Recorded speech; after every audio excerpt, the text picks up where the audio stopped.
David, celui qui conteste la royauté de David, il sera mordu par un serpent. Explique le Ben Ishraï dans son livre Ben Yehoyada.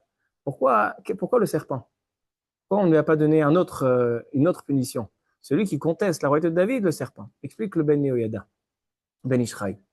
Il dit David Amelech, il est en fait celui qui va réparer la faute de Adam Arishon. Adam Arishon le premier homme était censé vivre 1000 ans. Il a vécu que 930. Les 70 ans, il les a donnés à David Amelech qui était censé naître mort.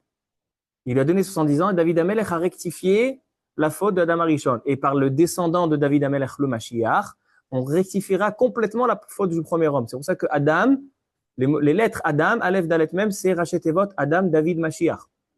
Maintenant, la faute du premier homme, c'est faite par un Nahash, par un serpent. Maintenant, Akadosh Baruch Hu, il a dit au Nahash, il lui a dit que l'homme lui piétinera la tête. Ou Eshufecha Rosh. Roche, il sera au-dessus de toi.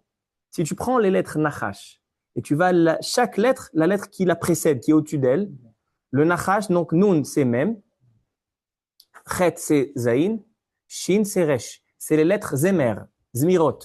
C'est-à-dire que David Amelech, c'est celui qui va piétiner le Nachash. Par les Zmirot, les Tehilim, c'est des Zmirot. Pourquoi ça s'appelle Zmirot? Zmirot, c'est coupé. Par les Tehilim, on peut couper la faute et le mal, chasser le mal du monde. C'est comme ça qu'on contredit le Nachash. C'est pour ça que celui qui va remettre en cause la royauté de David Amelech, que David Amelech il est censé piétiner le Nachash par ses Zmirot, il y a qui chez nous Nachash.